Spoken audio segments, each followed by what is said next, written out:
జాతీయవాద జర్నలిజానికి అసలైన వేదిక నేషనలిస్ట్ హబ్ ని సబ్స్క్రైబ్ చేసుకోండి. నోటిఫికేషన్స్ కోసం బెల్ ఐకాన్ పై క్లిక్ చేయండి. నెక్స్ట్ మరొక అంశం, national assessment and accreditation council నాక్ ఎన్ఏఏసి. నాక్కి సంబంధించి ఈ నాక్ అక్రిడేషన్ గురించి, నాక్ అప్రూవల్ రేటింగ్స్ గురించి మనకందరికి తెలిసిందే. ప్రతి ఇంజనీరింగ్ కాలేజ్ లేకపోతే పెద్ద పెద్ద ఇన్స్టిట్యూషన్స్ అన్నిటికీ కూడా నాక్ ఇచ్చినటువంటి రేటింగ్స్ బట్టే దాన్ని ప్రమోషన్ కూడా ఉంటుంది జనరల్గా. సో బట్ ఆ మొత్తం సిస్టమే ఫాల్ట్గా ఉంది, చాలా ఇబ్బందికరంగా ఉంది అనేది ఇంటర్నల్ ఎంక్వైరీ కమిటీ తేల్చేసిన అంశం. ఇంత దారుణం ఇది అనిపిస్తోంది యాక్చువల్లీ. నాక్ లాంటి ఒక ఒక ఒక అక్రిడేషన్ కౌన్సిల్ సిస్టమ్, ఐటీ సిస్టమే ప్రమాదకరంగా ఎవరు పడితే వాళ్ళు మార్చుకునే విధంగా ఉంది అని అంటే ఇంకా దేన్ని నమ్మాలి, ఎవరిని అడగాలి? ఇంత దారుణమైన సంఘటన గురించి ఒకసారి వివరాలు చెప్తారా? ఈ నాక్ అనేది పెద్ద స్కామ్ సాయి గారు, పెద్ద స్కామ్.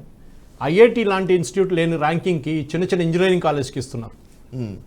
అండ్ మీరు చెప్పినట్లు అడ్వర్టైజ్మెంట్లో యూజ్ చేస్తున్నారు నాక్ అక్రిడిటెడ్ కాలేజ్, ఓకే, నాక్ ప్లస్ అక్రిడిటెడ్ కాలేజ్.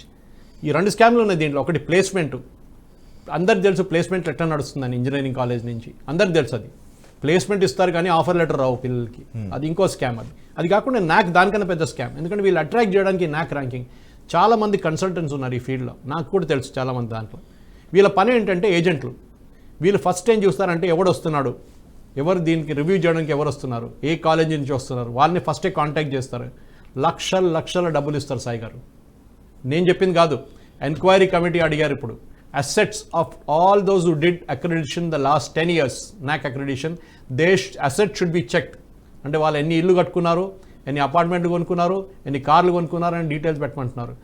అది కాదు, వీళ్ళు వచ్చి ఏం చేస్తారు సాయి గారు, ముందు మనకు మెడికల్ కౌన్సిల్ ఉండే, ఒకటి మెడికల్ కౌన్సిల్ ఆఫ్ ఇండియా అని, ఇప్పుడు నేషనల్ మెడికల్, అది చేంజ్ అయింది. అది they were also equally corrupt.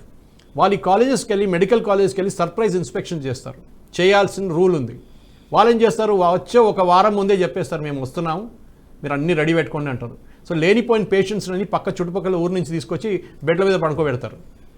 Okay, ఇది వాళ్ళ టాక్టిక్ ఉండే అనమాట. ఎందుకంటే అక్రిడిషన్ కావాలంటే నెంబర్ ఆఫ్ పేషెంట్స్ ఉండాలి. అంటే it is a constant process for the colleges doing MBBS medicine colleges.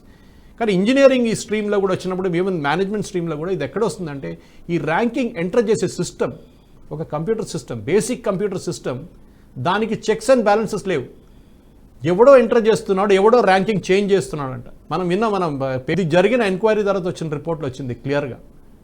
So దాంట్లో ఏం చెప్పారంటే, ఎవడో వచ్చి 5 మార్కులు ఇస్తే, 5 out of 10 మార్క్స్ ఇస్తే ఒక కాలేజ్కి ఒక పారామీటర్ మీద, దాని తర్వాత 2 రోజుల తర్వాత ఆ 5ని 9 చేసేస్తున్నారు.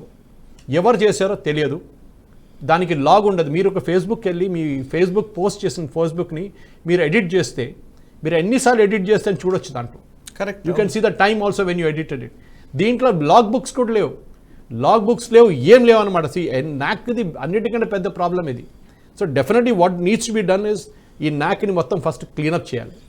ఇక్కడ ఫస్ట్ ఈ పియర్ రివ్యూ అంటారు, పియర్ రివ్యూకి వెళ్తారు. ఎవరు వెళ్తున్నారు, వాళ్ళ డీటెయిల్స్ ఎట్లా లీక్ చేస్తున్నారు, ఎవరు లీక్ చేస్తున్నారు. వీళ్ళకి ఓన్ డేటాబేస్ లేదు, వీళ్ళకి ఓన్ సర్వర్ లేదు. వీరెవరిని అవుట్సోర్స్ చేసిన సర్వర్లో పెట్టుకుంటున్నాడు. వాడు ఎవడో ర్యాంకులు మార్చేస్తున్నాడు. నిన్న దాకా 156 మార్కులు ఉన్న ఇన్స్టిట్యూట్కి సడన్గా చూస్తే 86 అయిపోయింది. అది ఎవరు మార్చారు ఇదంతా? So there is a big corruption in the entire NAAC process. All colleges which have undergone NAAC should get again. మనం ఎంసీఏ మోదీ గారు ఎట్లా క్లీనప్ చేశారో, కేతన్ పారేక్నప్పుడు ఎంత అరెస్ట్ చేసి పంపించారో, they should be a similar thing done again. And definitely we should ensure that we clean up the నాక్ totally. ఎందుకంటే దీనికి చేయకపోతే పెద్ద ప్రాబ్లం అవుతుంది సాయి గారు. ఎందుకంటే ఇది కాలేజ్ అక్రిడిషన్ ఒక్కటే కాదు, ఇమేజ్ కాదు, పిల్లల్ని చీట్ చేస్తున్నారు మీరు. అది చాలా ఇంపార్టెంట్ అన్న. ఎస్ సార్, నిజంగా చాలా దారుణమైన విషయం ఇది.